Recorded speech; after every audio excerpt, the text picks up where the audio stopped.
Nothing to have and how time slows down. Yeah. And I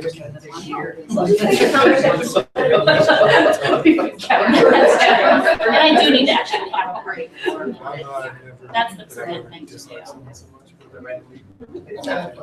All right, I'm gonna go ahead and call the meeting to order. Everybody's here, actually. Christine was not able to. Oh, okay. I guess first on the agenda is the approval of the agenda. Do I have a motion to approve? I'll second it. All in favor? Next is the approval of the minutes from the August 12th meeting. Everyone have a chance to look over the minutes? I'll make a motion to approve the minutes. Second? I'll second that. All in favor? Aye. Opposed? I guess now we're to the Indiana State Library report. Okay. And let's switch this over real quick.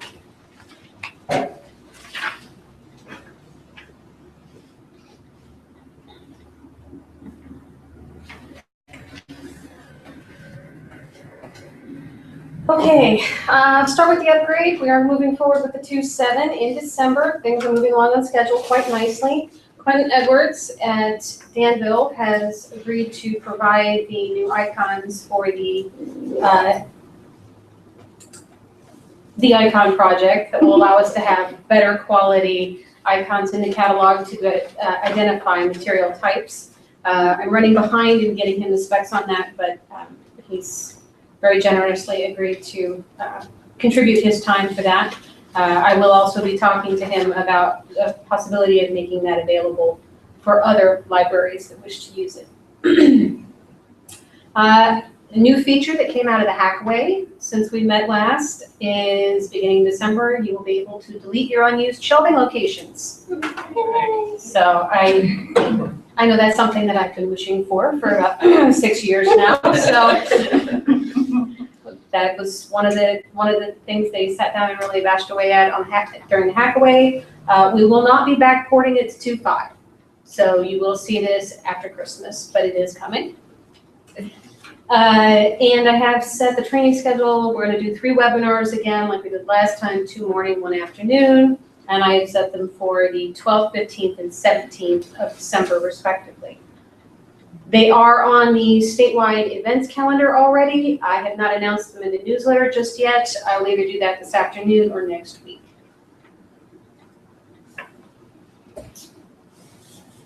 Migration. North Madison comes live next week. So very excited to see how that goes. They will finally be providing Alexander Monroe with some closer neighbor contact. And I believe we're going to have some representatives from Alexander Monroe there. So they're also transitioning from one Overdrive group to the E-Indiana group as part of their migration, so that there is unity in county. And with North Madison, there's not a freeze, right? With North Madison, there will be a modified cataloging freeze, yes. Beginning on the 17th. I know this is probably random. And it shouldn't be too big an issue, partly because we've learned from past experience and now we just shut down the profiles as to what they can and can't do during that time period. So if you accidentally log in, it should give you an error message letting you know that the action that you're wanting to take isn't available to you at that point. The automation project, when we spoke in August, I had a 66% completion rate. Well, I heard from Royal Center a 3 weeks ago, and they were ready to set their go live. Awesome. So we will be bringing them live on December 2nd. Because it is an automation, there will not be a freeze associated with that one. But they have really, really cruised along with that. They had a major weeding project to complete. Portions of the library hadn't been weeded in over 40 years. So they've done a lot of work to get to this point. And they actually, when they contacted me, when they originally were hoping we could set a go live date, they wanted to do it this month.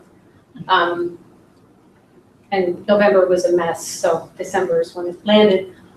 But that put them at automating the entire collection in a year, which is outstanding. So. I showed this to you guys last meeting, and I just wanted to share again, now that we've got another set of numbers. We're on target to actually pass over $50,000 this year between libraries. That's an amazing amount of funds moving around for something that is only just a year old. This will be its first full year. So very excited to see how that's gone. Everybody should have gotten their deposits last week. We have a couple libraries that had paperwork snafus we're working through, but that's for complex paper reasons, not because the project's not working. The project's working fine. So very happy how that's done. I have received, excuse me, I got one again today. I've received paperwork back from over 30 libraries so far, so that's going well. I've talked about it at every roundtable. So far, haven't really had any new questions, but it has been interesting because I know for a lot of libraries it has been an educational experience working through the document with their staff. Can I ask a question going back to the payment project? Do you by chance have any information about payments made through the My Account feature? You mean how much we pass through the credit cards? Yeah, yes, to give us an indication of how that's being used. Well, in the second quarter, we passed just under 7,000, and in the third quarter, it was about 8. Okay. And so, yes, it is getting significant. Getting a little bit of traction, okay. Mm-hmm. Yes, the state library has to throw in the most by a long shot into the pot to go back out to everybody. Active implementation since the last meeting. We have gotten the transitional patrons up and running. I've heard from one library that has formally approved the use of it already in their system. Unfortunately, they're past the period where they're going to need it because they are working with a migrant working population, and we're at the end of that season, so they'll be actually putting it into practice next year, but they have gone ahead and approved it and are working on the paperwork. So if you know of any libraries that have implemented and have reactions, be sure to either get feedback to share or send them my way so I can find out how it's going. The circulation modifier updates are all in and up. The new conversion probably took the most adjustment just because there was a change in duration periods for some libraries that was unanticipated by the members. And I've had, I believe, 3 libraries contact me with questions about the new renewal because specifically DVD, plain DVD circulation modifier allows a single renewal, whereas the new did not. And the hold soft stall is in place. I have heard nothing from anybody about it, so I assume that means it's working well. Fantastic. We'll take it. Outstanding projects, there just aren't enough hours in the day. Depending on how late I go to bed tonight, the basic cataloging class should be available for use tomorrow.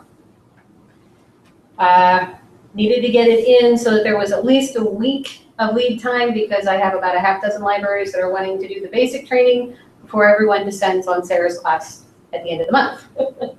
We're going to have a really, really big series this month. KPAC, we're working on the graphics right now. Acquisitions, I've heard from our pilots, they're both standing ready. It's completely stuck at my desk right now. I need to get them information out, so that will be coming shortly. Sets management is the same.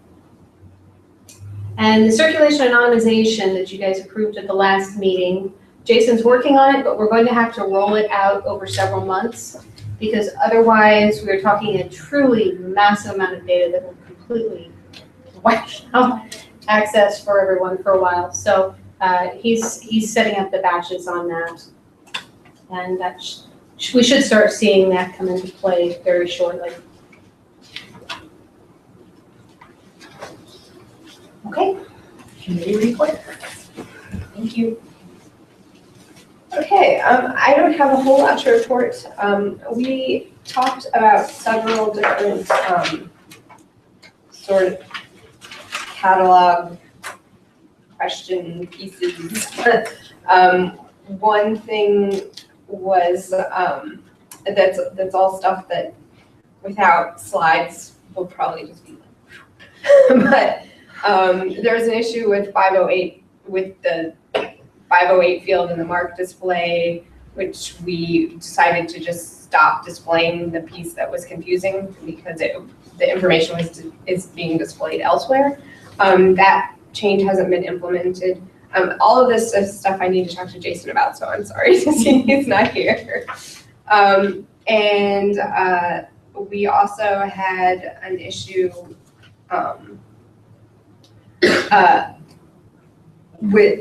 we voted to allow Cat 2s to add parts and assign parts because that's something that when it was a permission that made sense for them to have. It'll make it easier for copy cataloging to be done on things with multiple volumes. And there's something that we discussed about age protection. Age protection. Oh, I know. We wanted to, so we discussed having age protection automatically be removed after the 6 months because it displays in the staff client that there's age protection on things. But apparently a lot of the staff find it confusing that they have to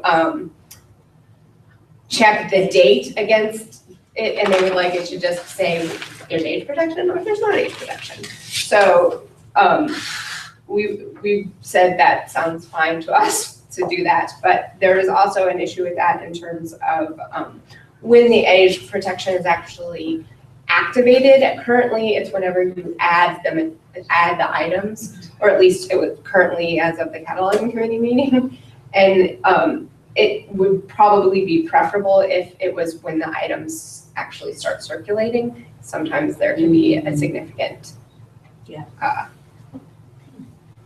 Span of time. exactly, a significant span of time, either because the item is cataloged as an on-order item or because there's a lot of processing involved, but for various reasons, sometimes there's a big gap.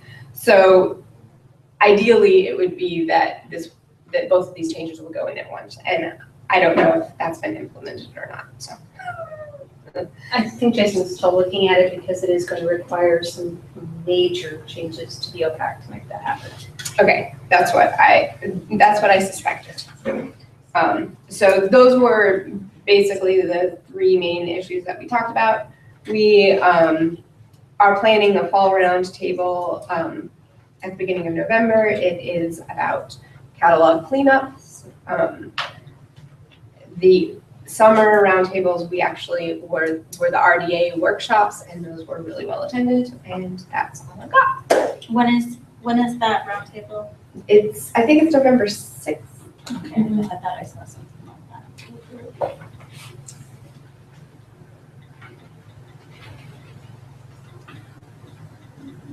Any questions? Yes. November 6th. The content committee, do you have a representative? You? We have a demonstration from Flipster today. They're a magazine subscription service. And there's a trial available for anyone who wants to look at it.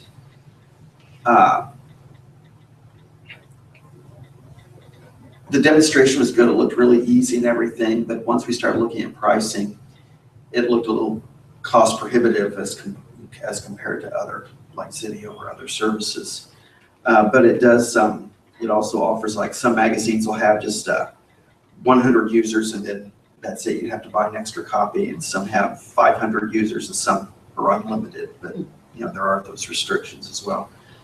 Let's see. Printing's available with it. There are no population restrictions, stuff like that.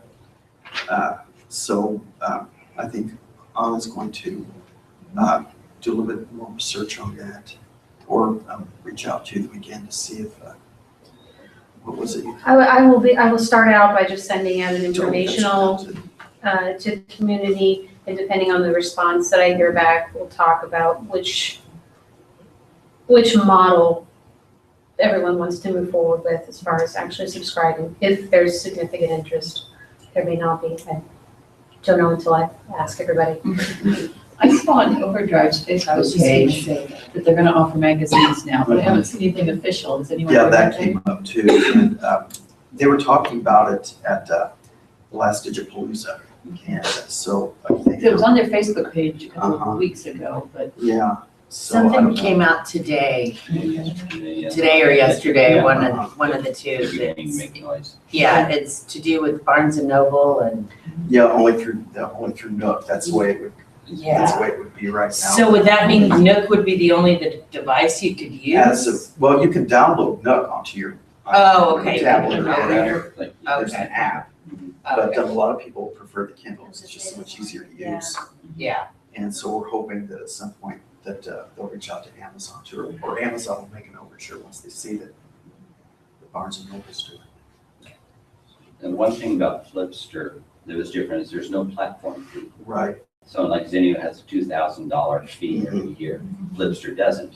But some of the subscription prices were 3 times that of Yeah. Zenio, so in the end, Yeah. Yeah, and if Overdrive is going to be offering that, we're already paying a platform fee anyway, so. right, so we might be able to piggyback that.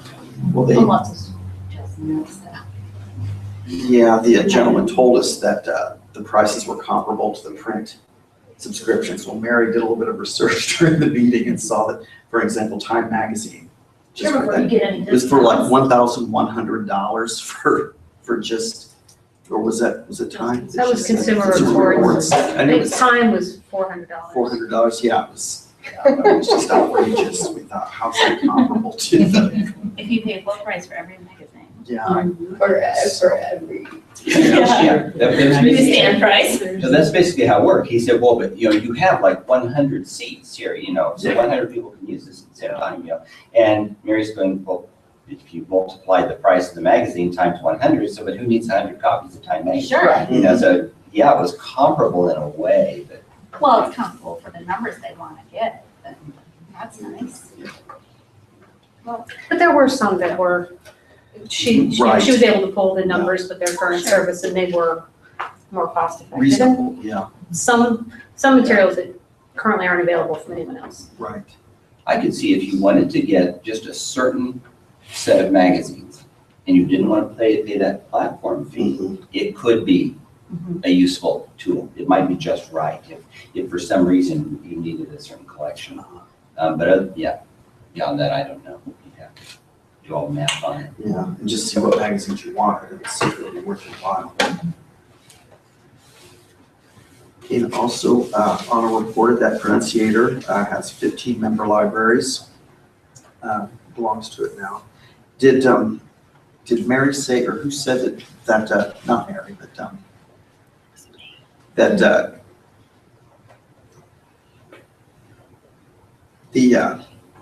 I can't think. Anna indicated that, are they still open for prorating costs, or did she say that ended last summer? That's what I'm getting hung up on. Okay, the deal that is over is Hoopla is no longer Hoopla, allowing okay. a 50% Okay. Off the buy-in. off the buy-in. Okay, that was Hoopla. Pronunciator has locked in a pricing for 3 years. If anyone wants to join now, it's up to them whether they want to start their fiscal year when they start, or if they want to prorate and time out their payments so that they're paying at the same time as the rest of the group. Okay, thank you. Might be nice if you just wanted to get a 6-month trial, because you'd only pay for the 6 months and then choose not to renew. if you felt like it wasn't helpful for your community. But I'm hearing very positive things from places that have it, so. Oh, we like it, our patrons certainly like Yeah. it, so. I just wish that the web interface, if you're going through a PC, was less clicks. That's the only thing. Once you get there, it's great. But, I mean, I don't mind to click because I don't have a problem clicking, but you get somebody that's like, do I have to keep going? What do I do now? What do I do now? If they only have one click, then they only ask it one time. Just push the button. Did either of you have something before that, or is that the? No. I have Mango, and when I looked at the Enunciator, I like Mango's interface better. Okay. This is already had- And Yeah, price-wise, I thought they were, at least for my size, they were fairly common. Pronunciator was slightly cheaper, but Mango offered more languages. And I thought a slicker interface, so. and when you get down to my size, Mango couldn't offer us a size. It Yeah. was like $250.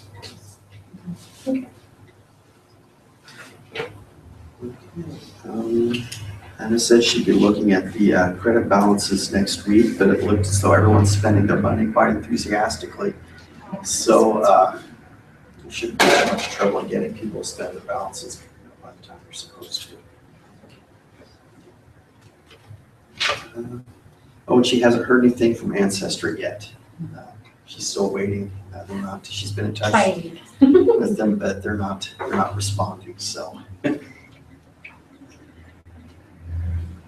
That's- Thank you. Patron services committee. Jennifer was not able to join us again this meeting, but they met on September 16th at Greenwood.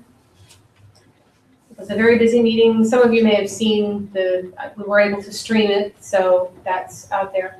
The full roundtable is coming up at the end of the month. It's going to be on damaged materials. So I'm currently collecting horror stories from around the consortium. It will be a webinar, and Brandy Graves is definitely going to be co-hosting. I've got a couple other people who maybe registrations are out there already, and people are signing up, so that's going well. The committee, Walter Warren from Vermilion County retired. So later today, I will be asking you to appoint a replacement. We have 3 volunteers from the community. They did approve the reintroduction of unfillable holds patron side, with the caveat that we had to have more clear messaging to the patrons, indicating that it's not just, certainly patrons will probably still click through with abandon, but at least it will have told them it could be up to 9 months or never. So hopefully that will help alleviate some of the confusion, because we started receiving complaints actually here at the state library through the help desk, and I've received some direct phone calls from patrons going, well, I used to be able to just wait. Why can't I do it anymore? So we thought we'd try re-implementing it and see what happens. And finally, they sent several recommendations for policy review. Otherwise, we had a lot of excellent discussions about procedural issues. So it was a good meeting.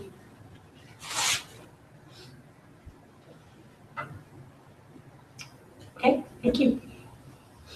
Unfinished business? I was gonna say, something did come up, that came up a few years ago that we discussed, but I don't think there was ever a vote or anything taken on a policy change for borrower IDs and library cards. If some libraries, if the patron doesn't have their card, they'll accept their ID to check out.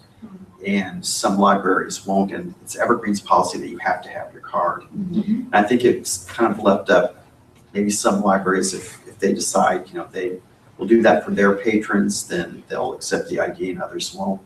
I've had a couple of people suggest that maybe there could be a policy change on that, saying that if they don't have their Evergreen card, they will accept a valid form of ID. Like I said, this came up a few years ago at the certain committee level, and then it was brought to the executive. It was just kind of left at that, up to the individual library. The best argument being that a driver's license is actually an ID. I mean, it's a photo ID as opposed to a library card, which could be anyone's. So I'm just laying that on the table, so. So, yeah, I can take it to the Veteran Services Committee, or you guys could go ahead and discuss it and make a decision today. Well, I think that it needs to be referred to the Patron Services Committee since that's one of the reasons that they're there. But from my perspective, I don't see any issue with it for exactly the reason that you said. My only concern is when you're looking up John Smith, that you're looking up the correct John Smith. Right. And I think if you're looking up by driver's license number or by driver's license, you should be looking up by driver's license number. And not just by name. I think with how many patrons we have in our database now, it's too easy Yeah. to confuse the patron. And if we start getting more issues of, well, I never checked out that book and there's 20 John Smiths in the, I can see more of a mistakes. you know, happening. that's my issue. Is that we're gonna have more, you know, we don't have a, you know, right now, if I'm saying you have to have the library card, it's not easy to get a misscan on the library card. Sure. And you check out materials on someone else's account. Whereas if you're looking up patrons by name, it's much, much easier. And that's my big concern is protecting the patrons, that they're not gonna have things checked on their account just because someone someplace else Has the looked up, same name. has the same name. So unless there's some policy for you have to look it up by driver's license number, and if it doesn't come up, too bad, so sad. You know, Well, I think this is a broader educational issue as well as that, because this goes into duplicate cards as well. Sure. Somebody needs a card and they don't really look it up thoroughly, like with the driver's license number and, you know, all that other information. And now you got 2-3 cards for one person. right? So And I will say, if there is a way that we are looking up by driver's card, then there needs to be a standard way for entering the driver's license number. Because at this point, it's a text field basically. And it needs to be standardized so that you, no, because you can, like, if they have an out-of-state ID or something. Okay. Yeah, you can put, Yeah. you put the state before it. You can put Well, whatever I you know want. if you have other, you can. If you're putting in, Even for driver's Or is license, it- you can okay. type whatever you want. Yeah. would it be, I'm glad Jason's not here. What if we added an Indiana driver's license, which was formatted? So it was in correctly, because the thing is, you'll get someone who moves into the area, they don't really have to replace their driver's license for a while, but they can have proof of address. So therefore you issue them a card. Right. That's why it's a free form field for that, for a Texas driver's license. It would be a big deal though to add that into the, I know. That's why Well, it's- I think that's actually part of why it's a free text now, because it used to validate. yeah, It used to, you had to, 3 digits, 2 digits, 4 digits, or however it was. And it was whatever matched the Indiana standard. And then when we had people with out-of-state licenses, well, maybe it That's actually needs to go back to that format and then have in the drop down where you choose form of ID, just have one entered in there, have other, but then have out-of-state license, which would also be an indicator that it is still a driver's license number, but it's not Indiana standard license. we'll ask Jason just how complicated that would be. Easiest pot for us. Not all libraries require a driver's license. We've run into Right. that, and so that could be an issue too. Well, then they want to be able to look it up by the driver's license. That's true. I'm kind of leaning your way. I'm all for making it easier on the patron, but I'm really concerned about, we're awfully Sure. big. We're awfully big, and I do like the rule that you have to have a card. You I just need, think it makes the patrons Well, lazy. yeah, I was gonna say, we've gotten really strict about requiring them to have a card, even people that we know. yeah, same here. You know, So, and I don't have we a did it- problem with it. And we did it before we went to Evergreen. You know, we made sure everyone had a card. We gave them a replacement card for free if they lost it, because we used to be the same way that we'd look it up. But we knew when we were going to Evergreen, the policy was you have to have your card. So we started training our patrons. And, a lot of it is training your patron. If I show up at Walmart without my credit card, they're not going to give me the stuff. right, Yeah. exactly right. So, Right. I feel that they need to bring their card if they're coming to the library. It's really not that much to ask of them, honestly. But either one, but I do, yeah. But I said, I'm just really concerned There just about, needs to be that mechanism, I think. about ways to ensure that you actually have the right person. And we've had that problem where somebody, we thought they were like jumping from one library to another, because you know how there's all these libraries. And we actually blocked somebody that had never been to my library before because the staff didn't check the birth date. The birth date was not the same birth date, but it was the same, you know, and you hear the story and you're like, yeah. But he really, and I just think we're opening ourselves up for all kinds of craziness if we don't require a card. That being said, if we can come up with a way that, you know, I want to be patron friendly, but I'm with you. I mean, you're right. If you go to Walmart, you have to have something to pay with. They're not just going to give you your food or whatever. Gotta call the Mastercard. And That's- mistakes. You know, and I know a lot of smaller libraries, they know every person who walks through the door. They Yeah, we do. went to school with them. Yeah. They know them, but Yeah. it's being part of Evergreen, you're not just Right. that small library anymore. Right. You know, you're part of a collective and, you know, we need to think of that. It's not my patrons I know, it's the ones I don't. Yeah. And there's a lot of those. Yeah. So it's Even worse if than you that. know everybody, people have, there are other people that with the same name. Yeah. I had to look up a staff person the other day to place a hold, and there was somebody with the same name with the similar birthday. I had to figure out who, I had to figure out by address which one was our staff person. Those are just my thoughts. If we could make it so that, you know, maybe if you have to look it up by driver's license number and not by name, I think I would be okay with that. And for the libraries, then, who don't collect driver's license numbers, well, then their patrons are just gonna have to make sure they bring their cards. Sure.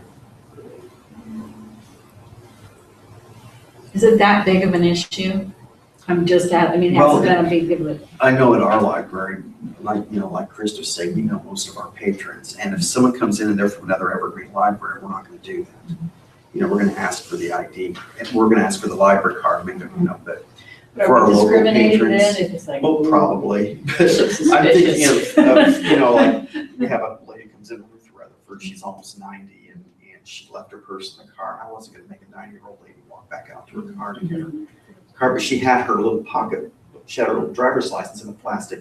So I said I would take that, you know, and those are the people that we basically, you know. And, you know, I've made exceptions too, but Yeah. I feel like they are exceptions and it's not like the norm that, oh, you've got your library Oh, card. we rarely have to do it at our library. Yeah. We do it once in a while. You know. Yeah. We do. And so that's why I've never really, I like the way we left it before where you have to have your library card and the exceptions may be made, you know, Right. on a case-by-case basis. And for something like that where you don't want to make a 90-year-old woman go back out to her car in 93. Well, this is what, you know, people said, they said, could that be put into the policy? Mhm. You know, exceptions, you know, case by case. I still think we should send it back to the patron Yeah. services. I agree. I've got on the list to take too. Thank you. Any other unfinished business? Okay, we'll move on to new business. Patron Services Committee appointment. Okay. We've had 3 volunteers to serve out the rest of Walt's term. It's just 3 meetings, so it'll be December, March, and next June. Virginia Jensen just came off the committee in July, so she is a veteran with the group. Mooresville is a Class B. I did want to mention that Walt represented Class C libraries, remains Class C. Dana Thomas is at Culver Union Township. She has a very interesting Evergreen background. She started out working at Culver Schools, which is one of the 2 school systems in Evergreen. She has a JD, and Culver is a Class C. And then Mindy Tessarian, she's actually in the corner there. She's with Danville, has a lot of background in database work, and as a new member, they're very interested in getting involved in the committees. So, and Danville's a Class B as well. So, So are we supposed to pick one of these people? Do you have to replace with, if it's from a Class C, you have to replace with a Class C? we can replace at-large Okay. in this scenario. We only have one Class C representative on the list, but all three of these people are highly qualified, so. My thoughts are, since Virginia just came off, that we give someone else a chance. If there's other people willing to serve, because I think it's always good to get fresh opinions and fresh ideas. Can you kind of give us a lowdown, because I don't know geography, and where are these people coming from as far as? Okay, Morrisville's just south of I Indy. do. Danville's just west of Indy. Okay. And Culver's up north. It's up by, and we don't have very many people from that area. No. No, as a matter of fact, Dana's predecessor sat on the Patron Services Committee quite briefly. Okay. Because I'm from up north, I would like to see representation from an area that isn't already represented. My feeling's kind of that if the Class C person is going off, that maybe Put a we should try Class C to on. replace with a Class C.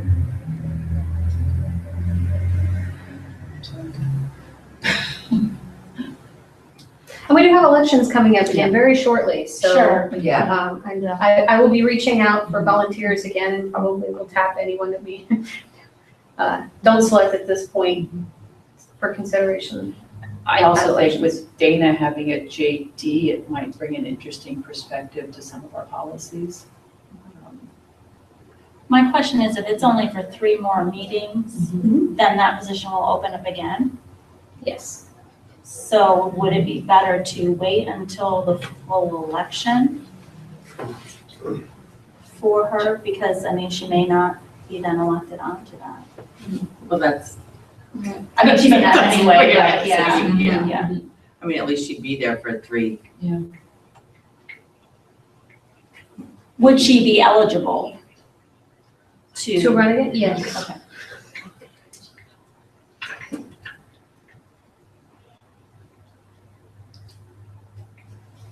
To. I was gonna say, how do we do this exactly? Can I make a motion to appoint Dana Thomas to the Patron Services Committee so that we have a northern representative from a Class C library? I second that. All in favor? Aye. All right, I will let Dana know. She's supposed to be watching via streaming, we'll find out. But I will let her know anyway. And send our thanks to the other volunteers. And hopefully they'll volunteer Yeah. again for the election. Yes. Are there quite a few openings? Do you know? It's actually gonna be smaller this time. Oh. I've spent more time with the Patron Services bylaws. They run in cycles, it's 5, 5, and 3. So it will be 3 seats available this next time. I thought we had 3 seats last time, turned out we had 5, so we were able to bring on everyone that volunteered. But this time around, it will be just the 3 seats, 1 in each class. All right, so we'll move on to circulation policy update. Okay, and I forgot to put one of these in your packet, but on the back page of your packet is the fines and fees update. This is in line with what you approved at the last meeting. I just need your approval so that we can add it to the official policy. Very back page. And that Oh, I see. is that the bolded section, that we add the fact that fines will be incurred at the rate of $5 a day up to $225. I'll move to accept that update. Is there a second? Second. All in favor? Aye. Opposed? Motion carries. Okay. And the Patron Services Group voted to approve the change that would automate the process whereby bookmobiles have fine-free circulation. This would not affect materials returned to them that were circulated in other fashions, but for the regular users who actually go to the bookmobile and check out materials there, there would be no circulation fines associated with it. And is that because of the time it takes for the bookmobile to return to them? Like maybe there is a monthly schedule or something? That's true for a lot of them, yeah. Yeah, they have variable schedules where, they do this for the summer and that for the winter. Yeah, most of our bookmobiles already are running things on an amnesty mode, and this would just simplify things. Partly because they are running on amnesty mode, and that may be actually negatively impacting some libraries. This way, it would be tied exclusively to the outgoing circulation, so materials checked out on the bookmobile would be fine-free. If someone went to the library, checked stuff out, and returned it to the bookmobile, it would not. Right. And as I say, I don't think any of the bookmobile people I've talked to so far said that they were charging circulation fines. So this would actually be a significant help for their workload right now. Have you heard from anybody in the consortium that was negative about that? Because it wouldn't affect anybody else's circulation fines. Right. It's just the libraries that have bookmobiles. Oh, sure, yeah. So do we need a motion for this one? I'll move that we accept this bookmobile exemption of fines. A second. Lori is yours. All in favor? Aye. Opposed? Okay, Great. is that all of the? And Jason will have to configure a couple of things before that will actually go into effect, but when he gets back from vacation, he'll have a whole list of things to work on. Okay. Mission statement review. I wrote all of you to ask if you'd be interested in having this discussion. And the people I did hear back from said they'd be game to talk about it. Yeah. I don't remember. Okay, I don't deny that you sent it. Yeah, I don't. yeah, because I heard from you. Okay. I don't. Is this a while I'm ago? enthusiastic Yes. for remembering Okay. that. Yeah, this email would have gone out more than a month ago. Okay. Yeah. And I just sent it out and said, I was looking at the paperwork and this is a great mission statement and it was the thing that we could all agree to back at the beginning, but I think we are so much more now than just a bunch of libraries sharing an ILS. And I think it would be helpful for us to present ourselves to the world at large as more than just a bunch of libraries. I guess my question is, how do you want to have the conversation? Well, what do you think, what characteristics of the group are significant, are relevant? What do we do besides sharing an ILS? Resource sharing. Mhm. Yeah, I think that needs to be addressed somehow, resource sharing. Yeah, I would like to see something that says resource sharing community, because I think we have become a very strong community. Well, and also professional development goes, I mean, we do a lot of that together. Not just it does relate back to the ILS, but it relates outside of the ILS as well. Mhm. Well, I know that a lot of the special trainings we do with patron services Sure. and cataloging go far beyond just the interface. So, changes to the mission statement will require a bylaws amendment, so it would go out to the community for a vote. I just think that it would be difficult to do that mission statement rewrite in an executive committee meeting. Because I think there needs to be more discussion on it, there needs to be more community input. And that's it, that's all I got. My thought stops. It's too bad we didn't have this to talk about at the meetings. Yeah, Around as tables, a yeah. a great place, yeah.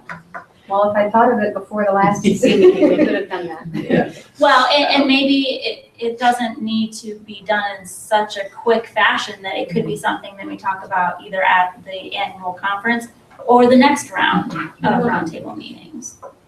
Or maybe Certainly. begin the conversation. We've been at the living end. with this for 6 years, so it's Yeah. definitely not a rush situation. Yeah. I guess that'd be my suggestion. Start people thinking about it. It's a very basic statement. It's not very Yes. required. Yes. I can see why everybody agreed to it. Duh. You sat on the original meeting when it was discussed, but No. it was not a fun conversation. Oh, no, I can imagine. It wasn't. And it came down to what we could agree on, and that's what we could We're agree all on. libraries. We have books. I mean, it's kind of like, really, if this is what it's gonna be, do you even need a mission statement? Right, yeah. Success. Well, but it was a relatively new thing for a lot of the libraries, so even making that concession was. You know what, though, I like that it's short. Yeah, I like that it just Oh, tells you really short. exactly what it's all about. But I think that, is it Krista? I think Krista's right. We've got to talk about resource sharing. Statewide resource sharing, but I also think, let's not drag this out because this could take us 4 years. I think, honestly, I would be fine with you if you want to come up with something and send it out to us and let us know, and then if you want to send it out, I think we should just get it done. Or if any of us are good at mission statement generating, maybe we could send it out as an email to everyone. Absolutely, we put it out as a survey, we could even send it out as a letter. Yeah. Because I know some of our libraries do better at communicating in a more concrete format. So in any case, it would have to go to a vote and be approved by everyone's boards, so we definitely wouldn't do this without everyone endorsing, or the majority endorsing the changes.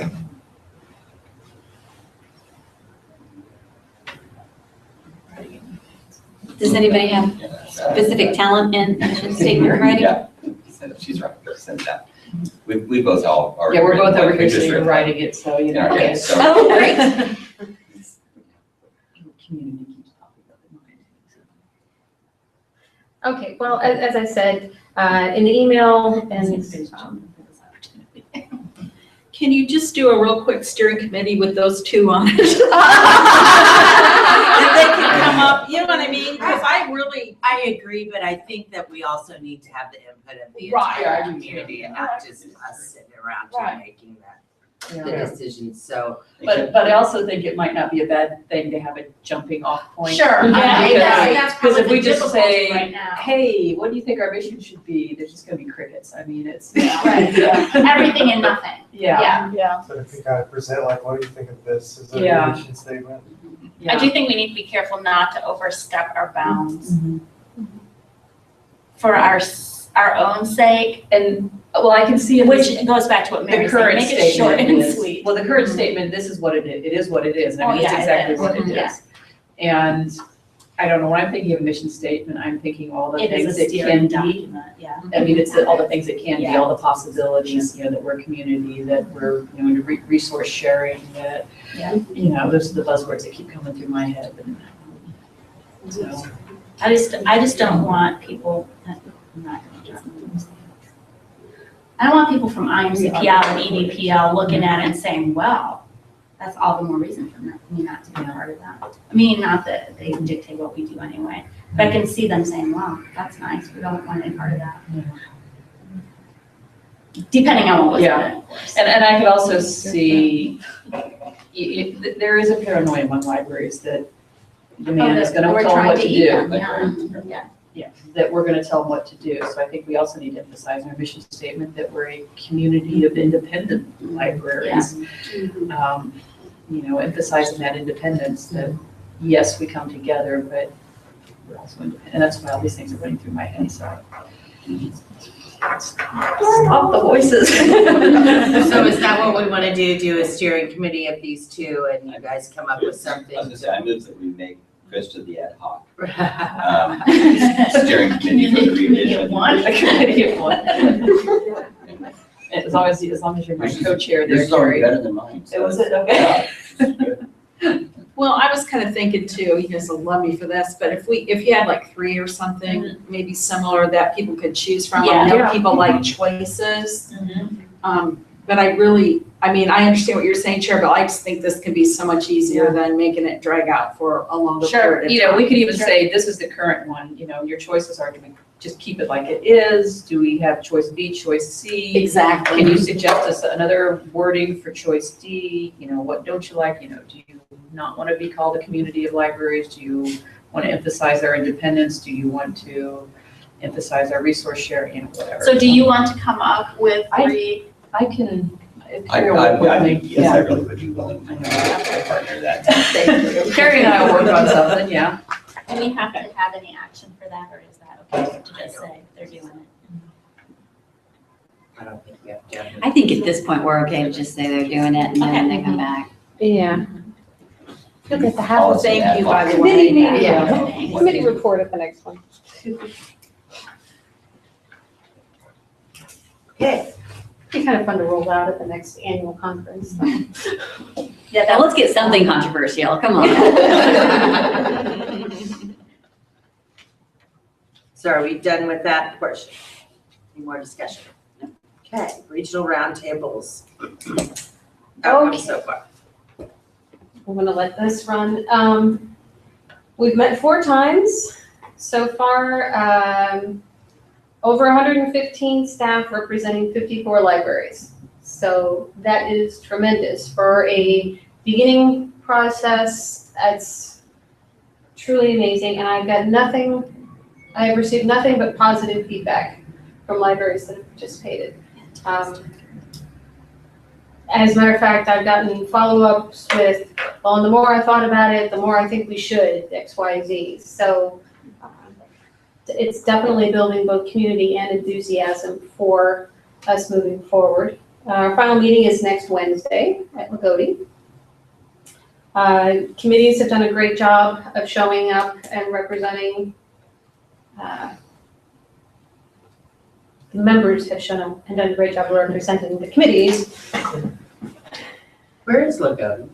Lagodi's, Southwest. yeah, Southwest. There's not a lot immediately around it. Okay. Make sure that you fill up your gas tank before you get too Just in far case you out get there. lost. I've had that light on out there, so it's very scary. It's just south of the Hoosier Forest. Okay. Officially. I think the feeling I got, I went to the Northwest, you know, it's just the fact that there was a meeting that everyone was invited to talk and share. You know, that was in their area. It wasn't in Indianapolis, you know, it was up where they were. I think that's what they appreciated. Well, the agendas have grown by leaps and bounds, so Yeah. we're getting a lot out of them. Committee agendas, I should say. Has anybody else had any follow-up from members? I was just pleased that some of my staff actually wanted to go. Yeah. That actually, some of my non-committee member type staff that, you know, I just kept saying, if you want to go, we'll pay you. You know? You can go and check it out. And so I was just pleased that a few of my staff members actually took me up on it and had some good feedback and just got to meet other staff for that matter, you know. And these are my folks who don't normally go to conferences and things. So it was good. Yeah, actually, at the Northeast meeting, I had someone specifically approach me afterwards and say she'd never gone to anything library-related outside the library before. She worked there for 7 years. So it's been a really great opportunity. What you got, Sean? I just had some feedback from a few libraries about the DVD transiting. That's true, we have talked about Approached me that. Yeah, we did. afterwards and, you know, asked me to relate how strongly they were against it. We also had that. Mm. This is what we talked about, I said, no, never do that. Yeah, my staff were like, Okay then. don't you dare. Yeah. That's As how my staff patrons, would- they were like, oh, that's a good idea. Oh, But I yeah. said, now how is it gonna affect your workload? They're like, oh, no, don't you Exactly. dare. Okay. Yeah, good. Well, as far as people have been willing to admit to me so far, and I understand that, you know, peer pressure can play a role in some rooms. It sounds like we're about 50-50 Yeah. in representation. Now, I know for a fact that I've had libraries where half the staff said, yes, absolutely, we'd consider it, and across the table, there were other members of the same staff going, never. Well, and that's So- the thing, when you say, yes, we would consider, that's not the same as, yes, we would do. So I think that, Well, and even being open to considering sure, is a long way from where we started. oh, Because I absolutely. can remember that was an absolute, it wasn't even a talking It's point. total non-starter, yeah. It was a no, absolutely not, when we got started with this, so. And I'm a total yes, but you guys know that. I'm all for it, so. Yeah, well, and I've, at 3 of the meetings now, I've had someone who was very, very strongly in favor. And very generously offered entire collections, so it's been interesting to see where things lay out, because we definitely run the gamut.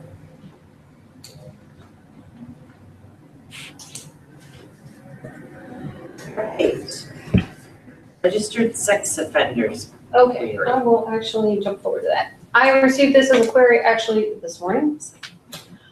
And I have put in a query with our council to find out if this is something we even can do.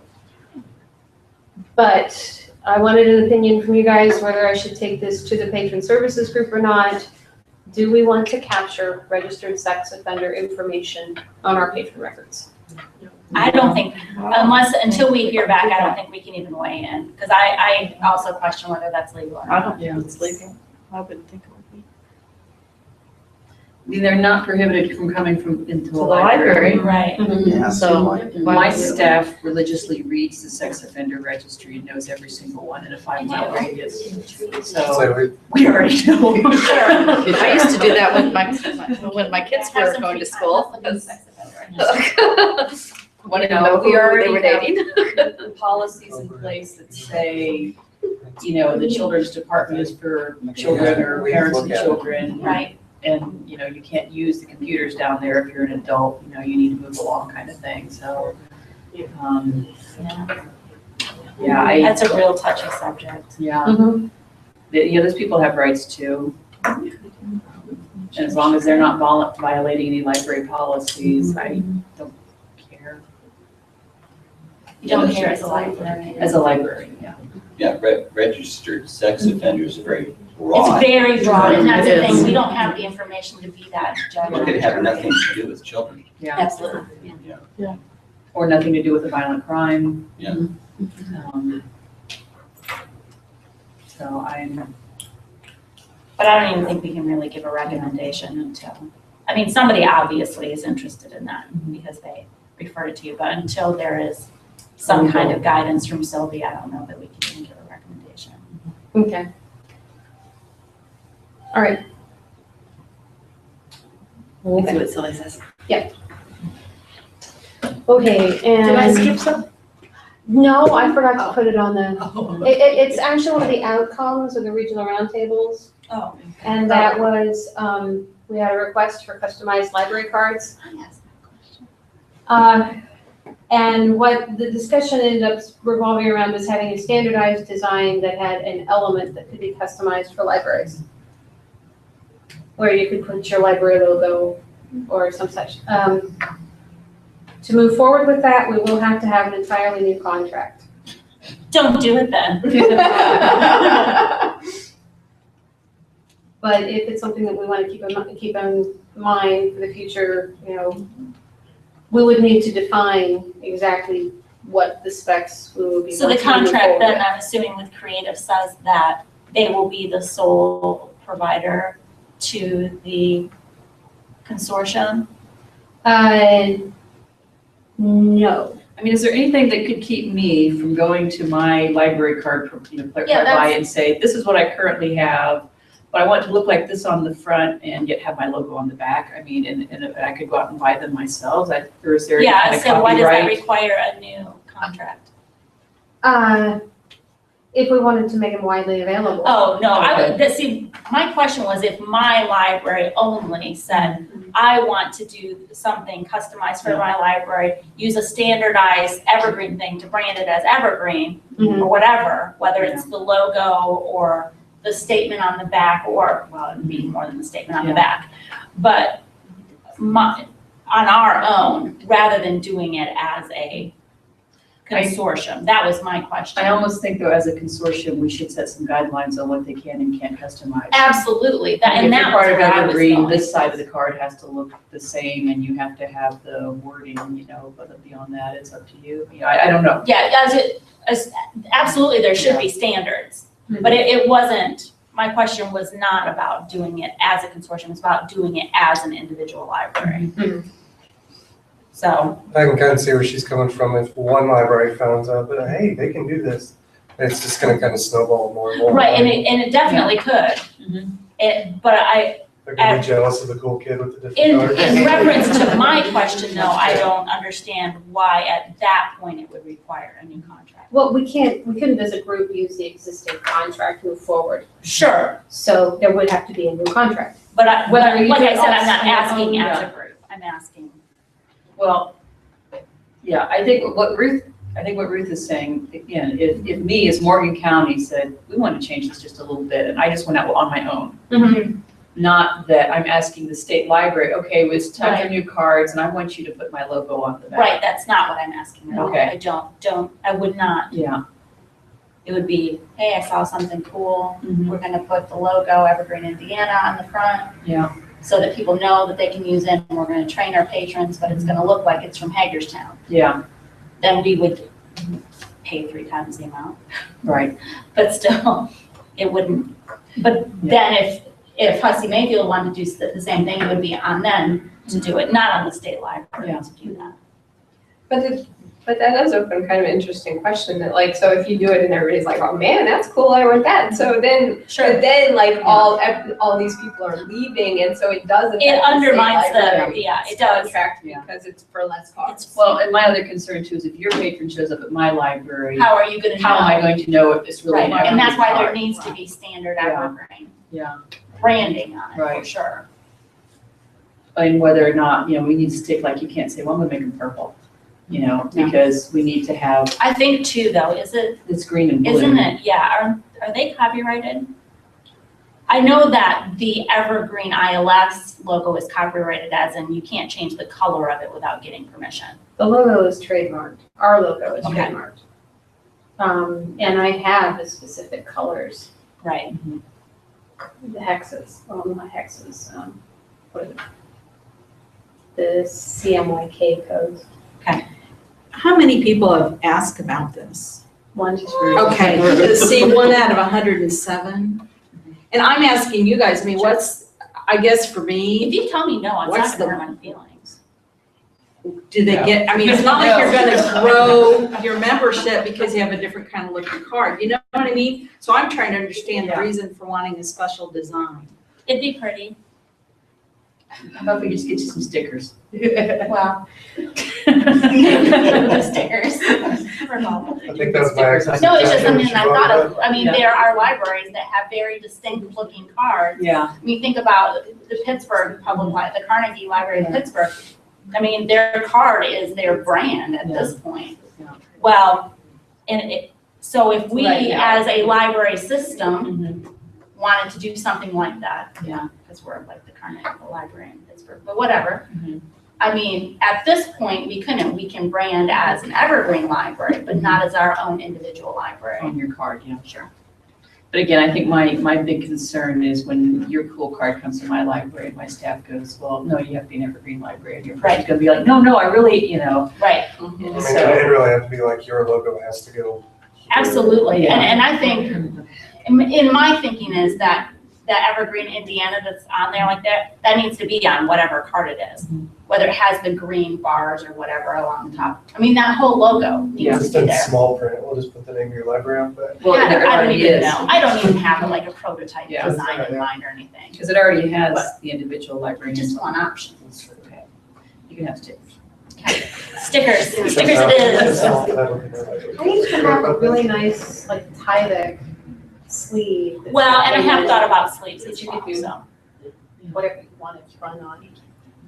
But I figured I'd ask the question. That or, here we go with my steering committee thing, maybe there, you know, down the road, and I'm not saying right away, but maybe there should be a redesign so it's a little jazzier. And then we can I put like you in jazz. charge of that.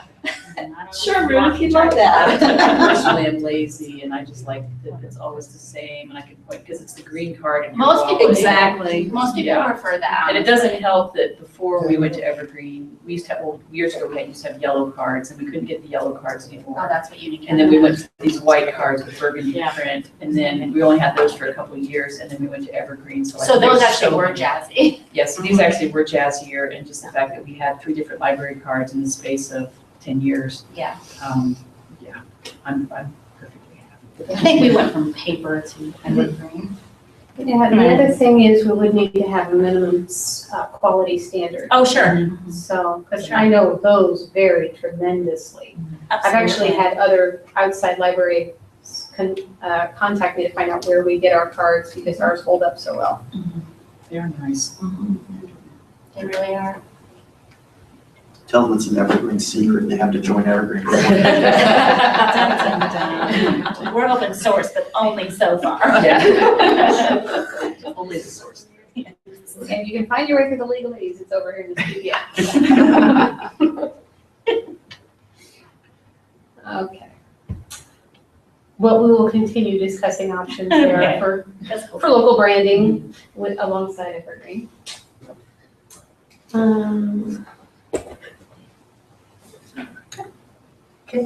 I guess we're 2 announcements. Next meeting, December 9th, 1 o'clock here.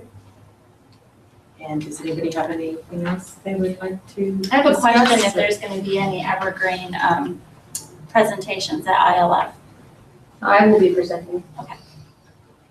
I don't think we've got any in particular themes. I'm on an RDA panel, and so it's going to be about, and it's about implementation, so it's going to be about like how we're doing it in Evergreen. And what is your presentation? It's just the Evergreen overview, Okay. talking about where we've been, where we're going. Sure.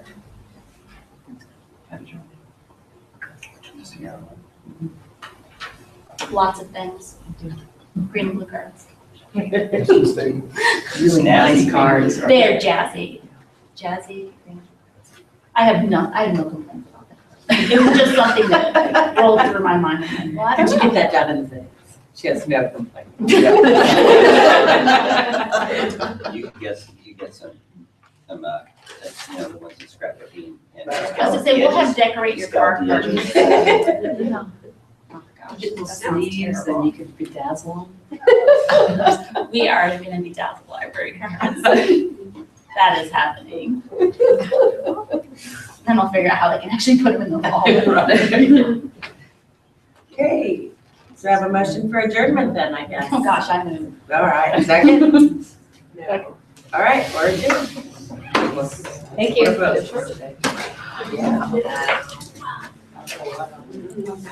Okay, Carrie, so this ad hoc committee, so we both write a mission statement and then email them to each other? Yeah. Go from there. Yeah. Yeah, that's what we can do. Okay. And then I I can use like basic phrases, string it together.